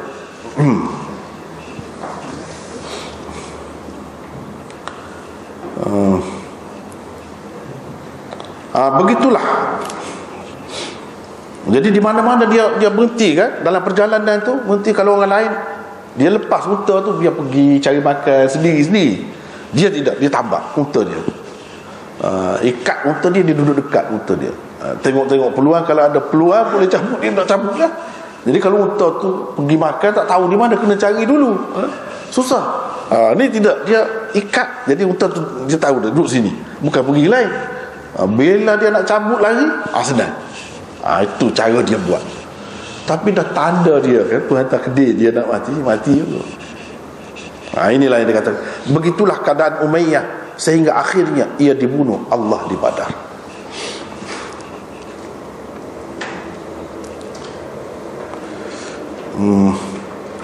Jadi sebelum kita pergi ke situ, pergi kepada notah akhir di sini, Abu Jahal kata tu pada muka surat 15 di atas sekali, sertailah pasukan perang kamu. Saya terjemahkan begitu. Padahal mengikut terjemahan kebanyakan orang macam lain. Sebab itu saya ada buat komentar di bawah tu nota 14. Cuba tengok. Ini adalah terjemahan kepada kata-kata Abu Jahal, adriku 'irakum. Adriku 'irakum. Kata-katanya itu boleh juga diterjemahkan dengan selamatkanlah rombongan dagang kamu. Malah inilah terjemahan yang sering dipakai orang. Rombongan dagang yang dimaksudkan oleh Abu Jahal dengan kata-kata itu ialah yang sedang pulang dari Syam dan dipimpin oleh Abu Sufyan. Abu Sufyan jadi kepalanya pergi berniaga di Syam. Jadi rombongan dagang itulah yang dikatakan hendak diserbu oleh Rasulullah sallallahu alaihi wasallam dan para sahabat baginda. Namun Rasulullah sallallahu alaihi wasallam dan para sahabat terus gagal dalam usaha mereka menahan dan merampas barang-barang berharga yang ada pada rombongan dagang itu. Abu Sufyan telah berjaya mengembalikannya ke Mekah dengan selamat sejahtera melalui jalan pesisir pantai. Ini ceritanya, saya tidak panjangkan itu. Cuma latar belakangnya mengikut cerita kebanyakan dalam buku-buku sirah yang biasa. Dia kata sebenarnya perang Badar itu asalnya bukan maksud perang. Nabi keluar bukan dengan maksud nak perang. Umum faham begitu. Cuma ia berlaku secara tiba-tiba dengan tidak disangka-sangka lah. Sebab pada asalnya dikatakan Nabi SAW nak menahan dan merampas barang-barang berharga yang dibawa oleh rombongan dagang yang dipimpin Abu Sufyan sedang pulang dari Syam menuju ke Mekah. Bila pergi, masing-masing ni kan dia ada pengintip dia, ada spy dia. Belah orang kafir pun ada juga, belah Rasulullah pun ada juga. Tapi kalau kita perhatikan di sini, sebelum ni dalam nota yang pertama dulu saya sudah bincang panjang juga, sudah berapa kali cerita macam ni juga, tapi tak pernah pun berjaya. Semua terlepas. Kali ini pun terlepas juga. Dikatakan ini yang paling hebat lah, sebab harta tu banyak sangat. Boleh katakan semua penduduk Mekah tu dia bagi modal lah untuk rombongan dagang tu pergi berniaga di Syam, dan masing-masing akan mendapat keuntungannya. Kalau itu dirampas oleh orang lain, maknanya kerugian banyaklah pokok dia. Jadi dari secara konsepnya kita memang boleh terima perbuatan yang seperti itu untuk melemahkan ekonomi orang kafir. Itu pun satu cara juga, Tapi kalau kita tengok dalam sejarah ni, yang sebelum ni ada berapa ghazwah? 3. Ghazwah Abwa, Buak, Musyairah. Kalau Sariyah pun 3, setengah kata 4, seperti yang kita telah bincangkan. Semuanya tak pernah pun dapat tangkap pasukan dagang itu. Tak pernah. Ini sekali lagi, ini pun dikatakan Nabi SAW sebenarnya maksud barang-barang itu. Jadi sehingga orientalis mengatakan orang-orang Islam ni di zaman Nabi sebenarnya diajar oleh Rasulullah menjadi perompak, penyamun. Jadi cara mereka mendapat rezeki bukan dengan bekerja, tapi dengan cara macam itulah, menumpang hasil mahsul orang. Itu tuduhan mereka. Tuduhan mereka. Tetapi kalau kita perhatikan, sebenarnya pernahkah Nabi SAW tu tahan dan dapat ambil barang-barang tu, mereka makan hasil itu? Pernah? Tak juga. Jadi macam mana nak kata betul begitu? Tapi oleh kerana selalu disebut dalam kitab tu, itulah tujuannya. Itu tujuannya. Bermakna Nabi SAW gagallah dalam mencapai tujuannya. Kalau itu memang tujuannya, kita sudah bincang sebelum pada ni, bahawa bukan itu sebenarnya tujuan Nabi SAW. Macam di sini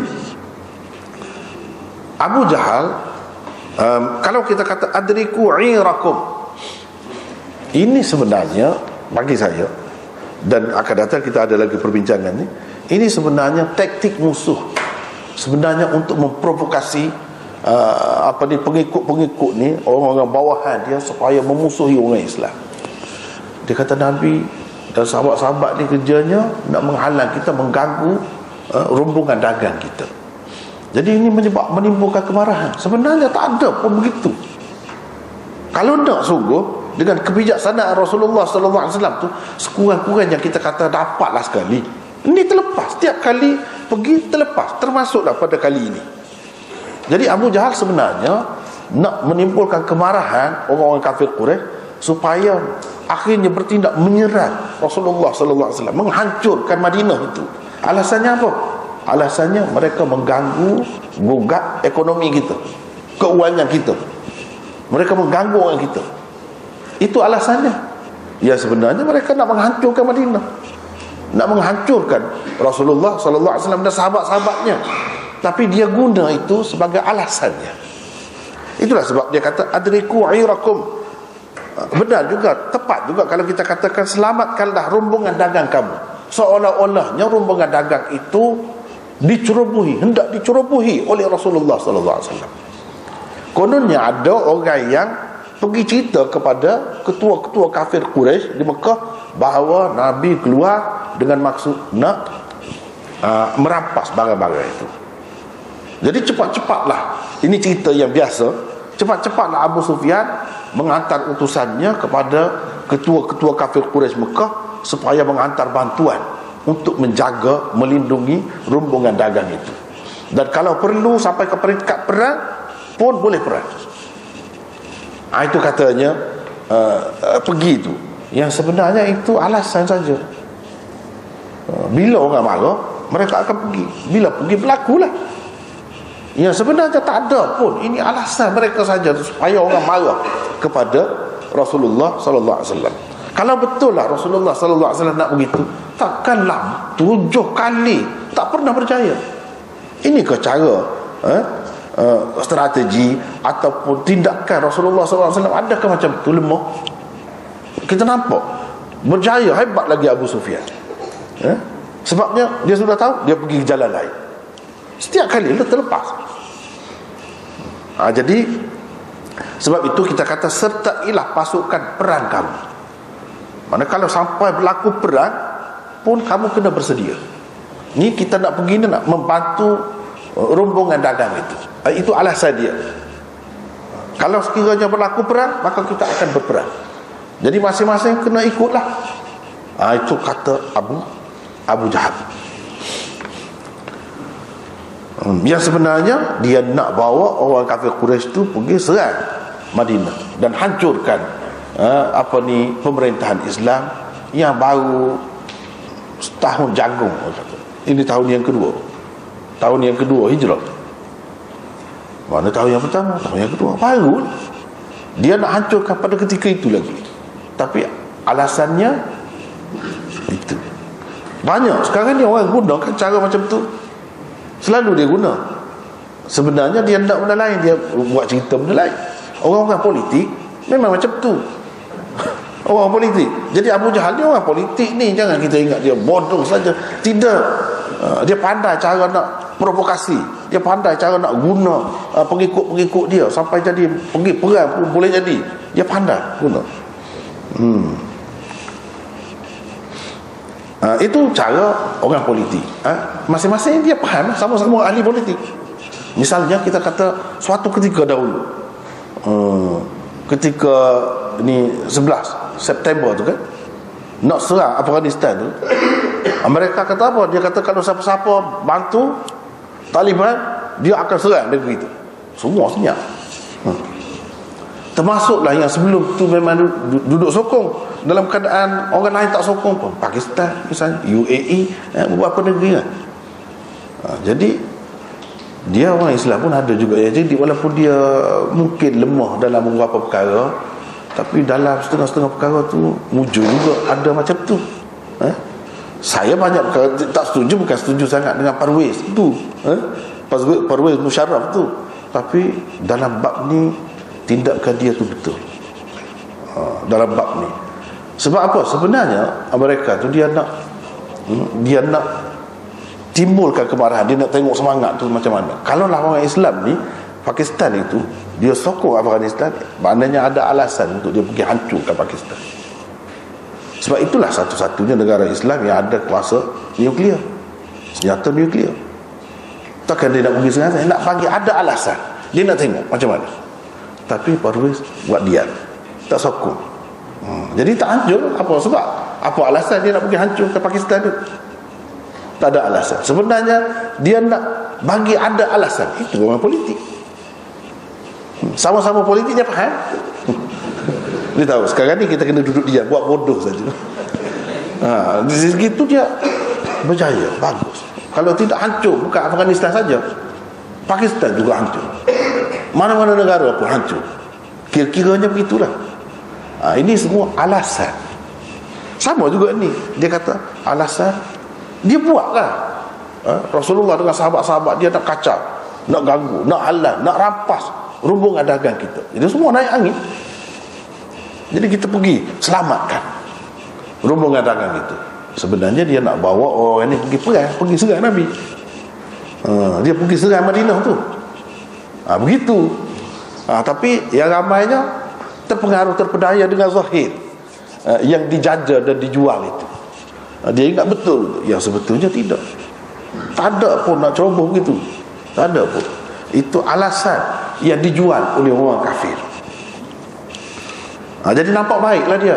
Kenapa kita nak pergi ni, nak keluar dengan senjata, dengan bala tentera? Sebab kita nak jaga keselamatan orang kita, rombongan dagang kita yang tak diceroboh. Tengok baik nampak dia kan. Betul tindakan dia. Yang sebenarnya tidak. Bukan begitu. Tak apalah ya. Kemudian Akhirnya Umayyah dibunuh di Badar. Kisah bagaimana Umayyah, ini nota 18 saya buat itu. Kisah bagaimana Umayyah terbunuh di Badar dikemukakan secara agak terperinci oleh Bukhari sendiri di dalam sahihnya di bawah babun idza wakkala al-muslim harbiyan fi daril harb atau fi daril islam jaza. Di bawah tajuk itu, apabila seseorang Islam menjadikan kafir harbi sebagai wakilnya di negeri kafir ataupun di negeri Islam, boleh. Ia adalah suatu tindakan yang harus bagi Imam Bukhari. Itu panjang cerita lah, kita tidak nak bincang itu lagi, tidak nak bincang itu lagi, keluar daripada tajuk pula. Tapi Imam Bukhari ini dari segi perhubungan orang Islam dengan bukan Islam, negara Islam dan bukan negara Islam, panjang ceritanya di sini, di bawah bab wakalah, perwakilan.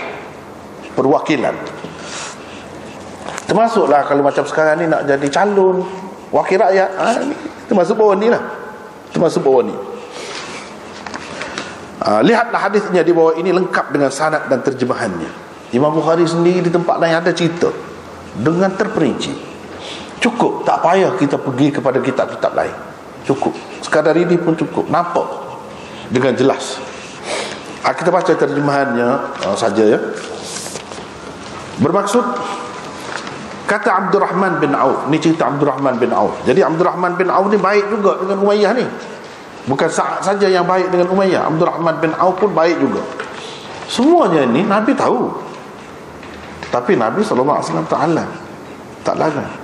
Sebab dia tahu orang Islam ni bila bersahabat apa, kalau dia tu kuat agama, dia bukan sahaja begitu, dia mesti ingat tentang agama, peranan dia sebagai pendakwah.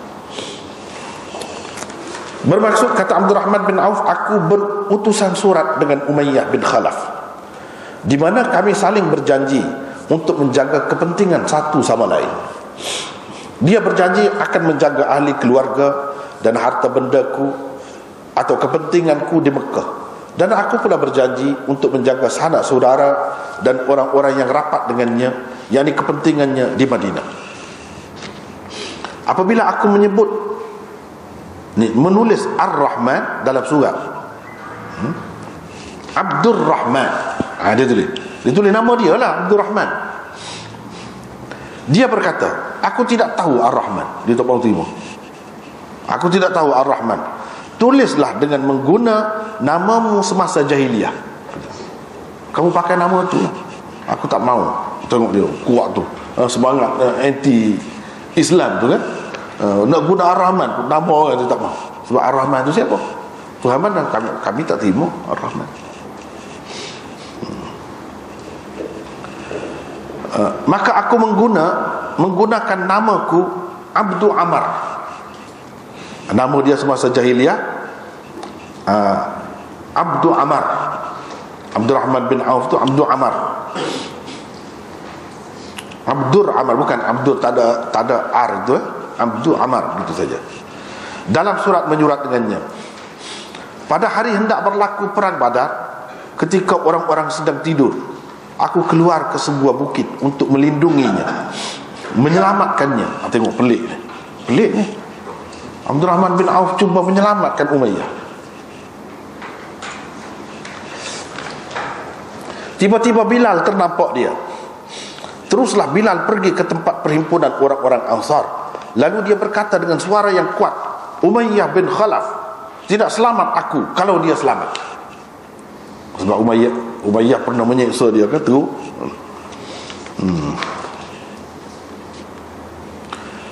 Maka keluarlah bersamanya untuk menjejaki kami, sekumpulan orang-orang Ansar.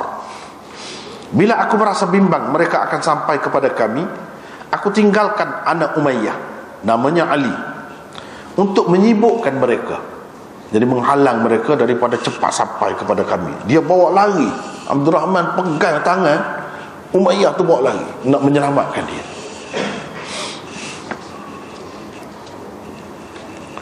Tetapi mereka berjaya membunuh anak Umayyah itu. Kemudian mereka terus mengekori kami. Umayyah seorang yang berbadan berat, dia gemuk, dia ni gemuk. Apabila mereka sudah betul-betul sampai kepada kami, aku berkata kepadanya, duduklah engkau. Maka duduklah dia. Aku pula cuba melindunginya dengan tubuhku. Jadi dia macam melindungi dia macam tu, supaya tak kena tikaman sahabat-sahabat lain. Dia rapat. Jadi kita kata, tak salah ke dia buat begitu? Nantilah itu. Tak salah ke Abdul Rahman buat begitu, jaga orang kafir, melindungi orang kafir sampai begitu sekali dalam perang ni.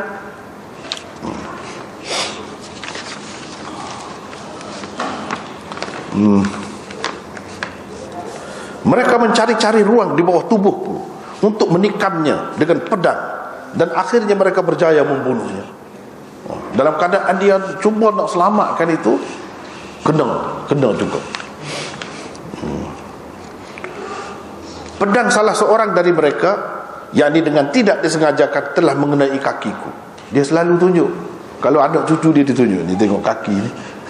Ni kena parut ni, nak bela dia, nak melindungi dia, nak menyelamatkan dia ni, nak menyelamatkan Umayyah. Abdul Rahman sering kali menunjukkan kepada kami, ni kata anak cucu dia ni, kesan terkena pedang itu di kura kakinya, di belakang kakinya dah ada kena, ada parut lama. Dia parut tu lama lah ada pada kaki dia tu, kura kaki dia. Kata Abu Abdullah, ini tidak ada apa ya? Itu nak apa ni, terjemah sepenuhnya hadis itu saja. Habis di situ terjemahan bahagian yang bergaris di bawahnya. Tadi kan di atas tu ada yang bergaris, bahagian itu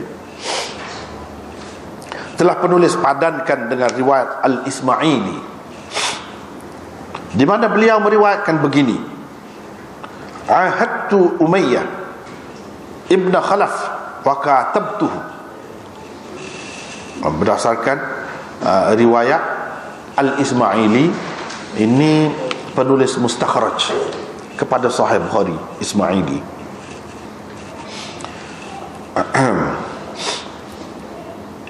Mustakhraj ini dia begini ya.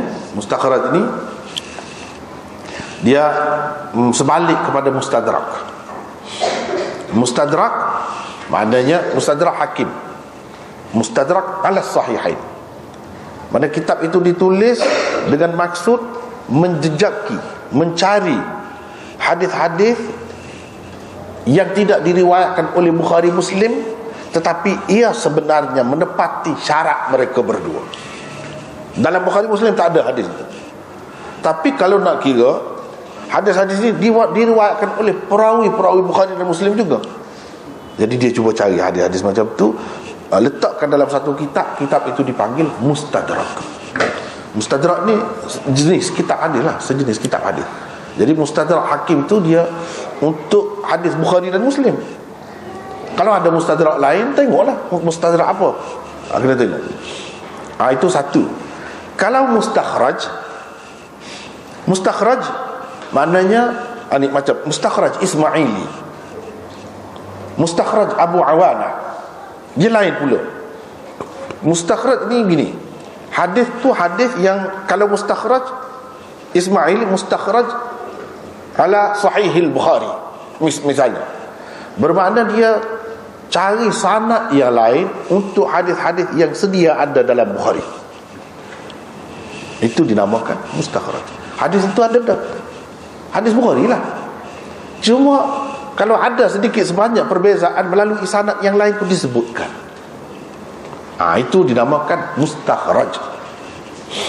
Macam di sini dalam mustakhraj Ismaili ada sebut benda benih, tapi kalau kita mengikut riwayat Bukhari tadi tak ada sebut begitu.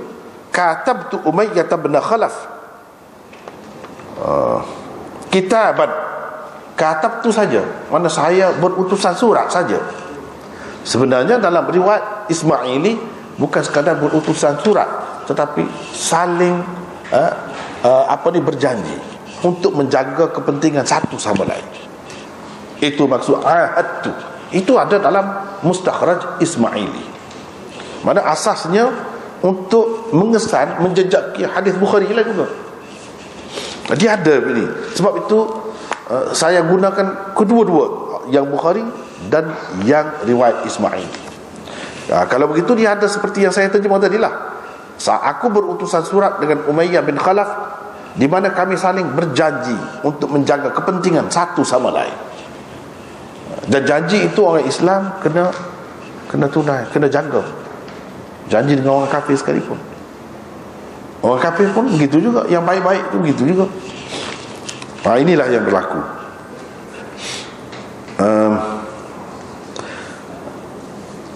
Riwayat Ismaili di mana beliau meriwayatkan begini. Ini dalam Fathul Bari, Umdatul Qari dan lain-lain ada sebut semua. Hadis tentang pembunuhan Umayyah di Badar dikemukakan juga oleh Bukhari di bawah babu qatli Abi Jahal, pembunuhan Abi Jahal. Ada juga nanti akan datang dalam cerita sekitar Badar ini juga ada. Tetapi ia terlalu ringkas. Di kalangan pengarang 6 kitab hadis yang utama, Sunan Sittah, hanya Imam Bukhari meriwayatkan hadis ini. Cerita tadi Abdurrahman cuba menyelamatkan Umayyah itu hanya Bukhari. Dalam kitab 6 yang utama Bukhari saja yang meriwayatkan.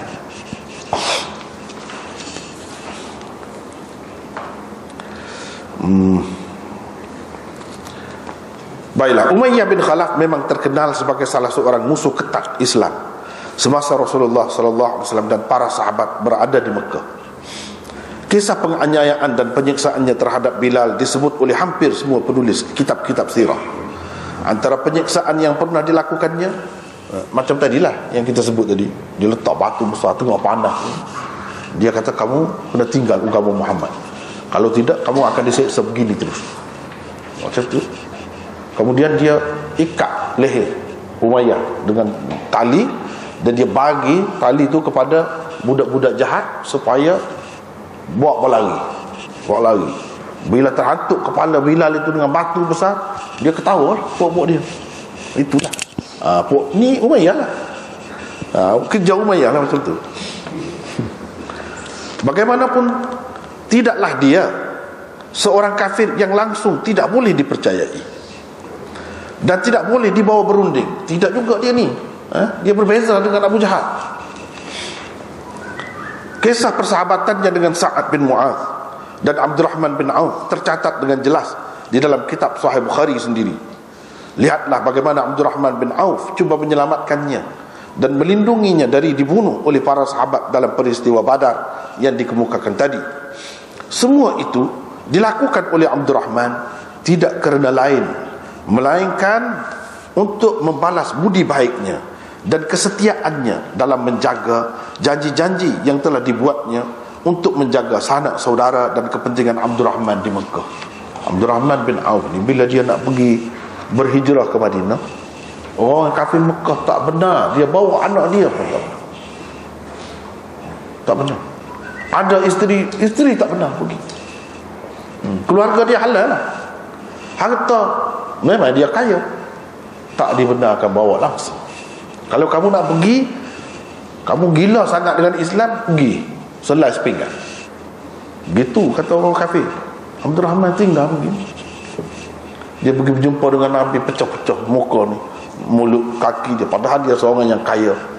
Nabi SAW kata, kamu mari macam mana? Dia kata, dia tinggalkan segala-galanya kerana Allah dan Rasul. Itu perjuangan dia tu. Dia tinggalkan segala-galanya, tak ada apa pun, dia tangan kosong. Kemudian memang Allah SWT tanda dia tu tanda orang kaya kan. Dia duduk sekejap di Madinah, dia jadi kaya raya pula. Tapi dia ada hubungan dengan Umayyah ni lah. Dia berjanji Umayyah jaga keluarga dia. Umayyah ni bagus, dari segitu dia jaga. Dia jaga kepentingan sahabat dia.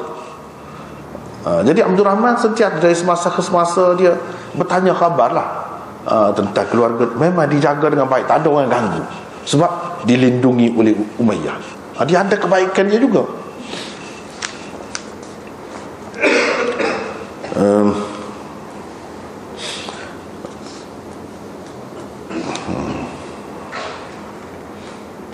Selain itu, Umayyah juga tidaklah begitu berminat untuk berperang dengan orang-orang Islam di Badar.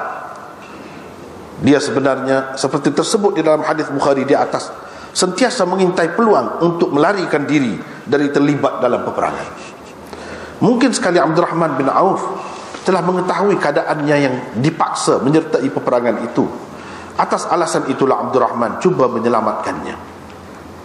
Dia ni baik, boleh harap, tak kata nak cari peluang nak bunuh ke, nak menganiaya kawan dia, tidak. Kalau dia kawan dia bagus. Itu si Umayyah. Abdurrahman lebih suka kalau dia diberkas sebagai tawanan perang. Dia kalau boleh tak mau bagi mati Umayyah ni. Sebab apa? Inilah harapan seorang Muslim sebenarnya yang ikhlas. Dia bukan kira nak bunuh orang kafir saja, tidak. Kalau ada sedikit sebanyak kebaikan kan, nampak tanda-tanda baik, mana tahu kalau Allah SWT nak bagi hidayah kepada dia. Itu yang dia harapkan. Ni kawan dia ni, mana tahu kalau dia tengok kita sampai begitu sekali jaga dia, cuba melindungi dia, menyelamatkan dia sampai luka kaki, dia tengok bagus orang Islam ni, mungkin dia akan berminat pada Islam kemudiannya, sebab dia ada baik juga hati dia. Cuma kita tengok orang lain, Abu Sufyan kan akhirnya masuk Islam juga. Berapa ramai? Khalid bin Walid dulu pada ketika ni pun bukan Islam, tapi kemudian dia Islam. Amr bin Al-As pun begitu juga, berapa ramai. Jadi Abdurrahman bin Auf sudah tengok semua ni, sudah tengok. Jadi dia mengharapkan mudah-mudahan ini kawan dia ni pun jadi begitu, jadi begitu. Tetapi oleh kerana perang, walaupun dia bagi perlindungan, dalam perlindungan dia, bila berlaku perang dia tak boleh halang. Cuma sekadar itulah dia boleh buat, dia buat begitulah. Dia boleh cuba melindungi. Sebelum berlaku perang lagi dia sudah tengok, dia cari Umayyah malam tu, dia nak bawa lari supaya tidak terlibat dalam perang. Tiba-tiba dia ternampak oleh Bilal. Nampak Bilal, nampak. Itulah yang cerita tadi, Bilal pergi panggil kawan-kawan dia kejarlah. Dia cerita dia. Tetapi apa yang berlaku tidak seperti yang diharapkannya. Dalam ketentuan Allah, Umayyah rupa-rupanya akan mati sebagai orang kafir juga.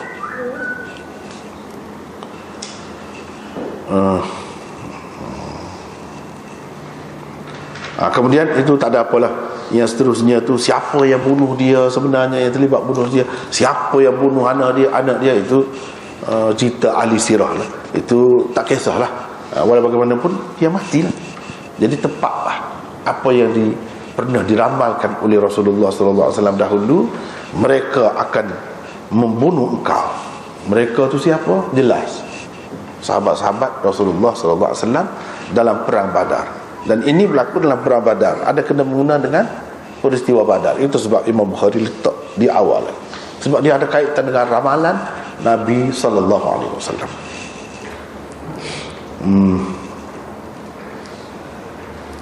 Jadi nampaknya kita pun masa pun banyak dah lewat ni.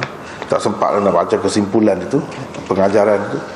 Hanya setakat itulah dulu untuk kali ini. Wallahu a'lam.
Ya, di sini ada dua soalan.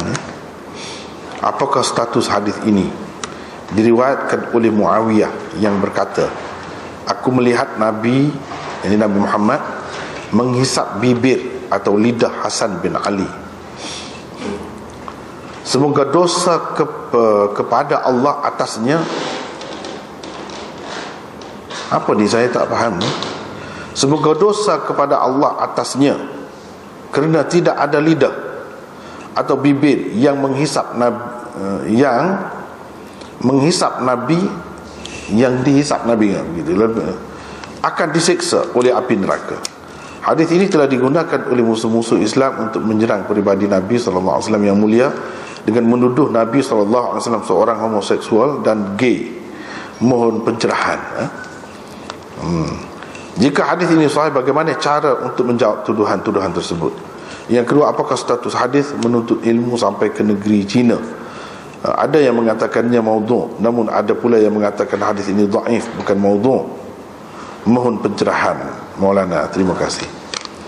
Jadi hadis yang pertama tu banyaklah benda-benda macam ni kan, disebarkan. Sebenarnya tidak ada asas. Jadi saya rasa pun dari segi, saya pun tak berapa faham tu apa maksud semoga dosa kepada Allah atasnya. Ini mungkin ambil terjemahan yang sudah begini dah. Tapi memang tak benar, tak ada macam tu. Tak ada pun macam tu. Jadi kita tak boleh pegang.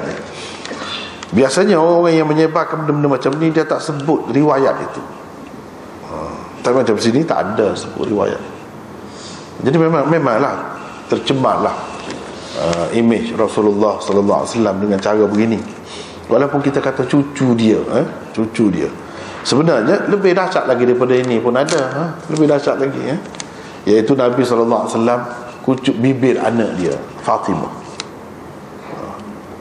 dan isap lidah dia. Ada tu. Jadi lebih dahsyat lagi. Benda-benda macam dia sebenarnya kerja musuh-musuh Islam. Jadi tentu sekali kalau kita tengok dari segi cerita dia, latar belakang dia tu pun dah nampak dah tak betul. Kemudian dikaitkan dengan Muawiyah pula yang meriwayatkan ini. Jadi di mana dapat ini? Kitab mana ada benda macam ni? Sebenarnya tak boleh pegang lah. Tolak teruslah. Kemudian hadis menuntut ilmu sampai ke negeri Cina itu memang seperti yang disebutkan sini, ada yang mengatakan maudhu', ada yang mengatakan dhaif. Jadi kalau kita nak terimalah, kalau kita kata ambil paling ringan, dhaif lah. Mungkin maksudnya al-ilm di situ bukan semua macam ilmu sihir, ilmu macam-macam lagi yang mengarut, bukan begitu.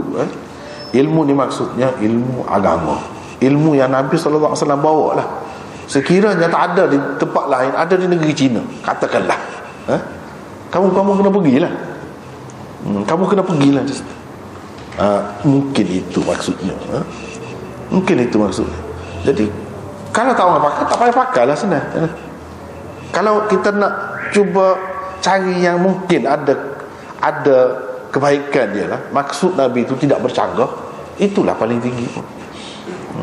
Misalnya kalau ilmu agama tu ada di Malaysia, kamu pergilah ke Malaysia. Jangan ingat ilmu agama tu ada di negara Arab saja. Mungkin kalau tak ada di sana, ilmu yang fardu ain ni ada di tempat lain, kena pergilah. Mungkin sesuatu tempat yang di suatu ketika dahulu tidak masyhur sebagai pusat pengajian Islam, satu hari kalau ada, boleh juga kita pergi ke sana. Itu maksudnya. Wallahualam. Boleh jadilah. Yang sebenarnya hadis-hadis macam ni tak perlu pakai lah. Sebenarnya tak perlu pakai.